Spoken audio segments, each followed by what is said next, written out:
So, ladies and gentlemen, on behalf of the Axon Johnson Foundation, I welcome you to this final Future of Places conference. It is with great excitement, and I must say blessed relief, I say final. This was a small, handy project from the beginning. Now it has grown out of my control. There are so many organizations and people involved in this conference, I don't really know what they are doing. But I'm really looking forward to see the result of this Urban Thinkers Campus, where you, dear participants, are supposed to take a very active role. We are here today about 400 people from, well, we will be 400 people after people have done their morning routines, from 75 nations. And in total, we have been activated in our activities 1,400 people from 80 nations, 500 organizations, and more women than men.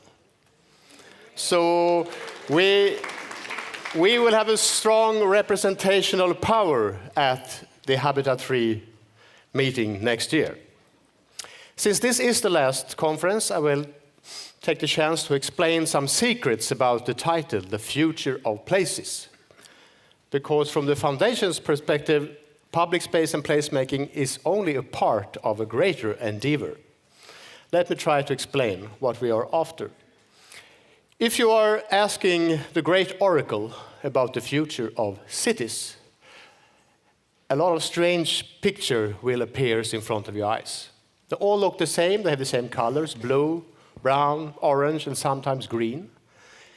And they're always about, big buildings, infrastructure, flying objects, and very seldom humans. This interesting picture tried to catch, I think, the moment where trains are becoming obsolete, replaced by flying objects in the air. And you maybe can wonder if we can fly like that, do we really need cities of these sizes, actually? Anyhow, we have green version. This is real projects. And it doesn't matter if the picture comes from an artist, an architectural firm, or a serious conference at Oxford. We still see the same pictures. This is a funny one where it's not humans that are up in the air, it's the advertising system. Not so likely, though. These images are deeply embedded in our culture. In books, in movies, in journals, in our thinking. And this is very strange because this image of the future is very old. It's a very old idea of the future.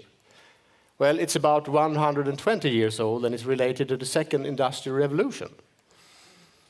During the late 19th century, about 200 books were published in English about utopian cities. And one of the publishers was King Camp Gillett, the guy with the razor. He was a socialist, an utopian socialist, and he believed that the world will end up with one world corporation. And he actually offered Theodore Roosevelt the job as a CEO, but he declined the offer. His idea was that the whole America should be situated in one city, powered by the Niagara Falls. That was King Camp Gillett. He went crazy later.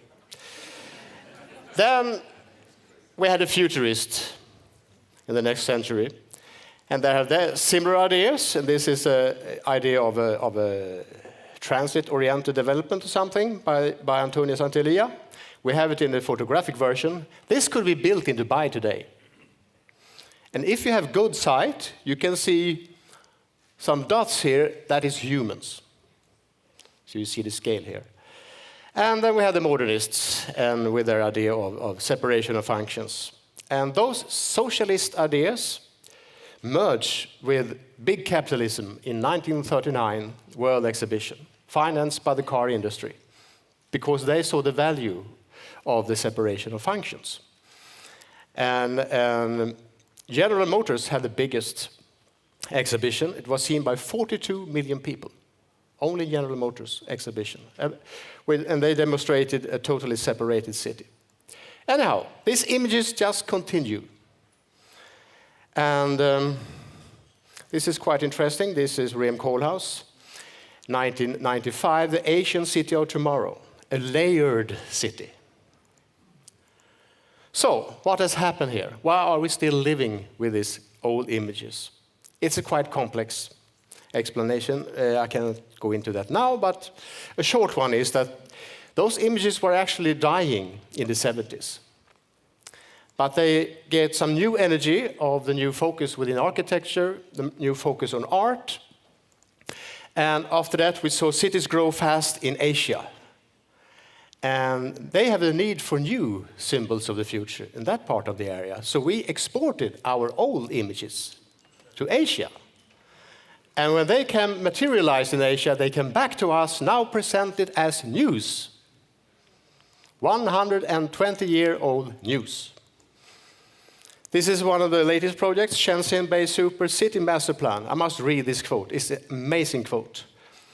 Cloud Citizen is much a strategy for how to build a future cities capable of giving back more to the environment than they cost. As it is a singular, iconographic mega building complex, giving hope to the vision of a greener future. What an amazing text. Anyhow, what are young people longing for today?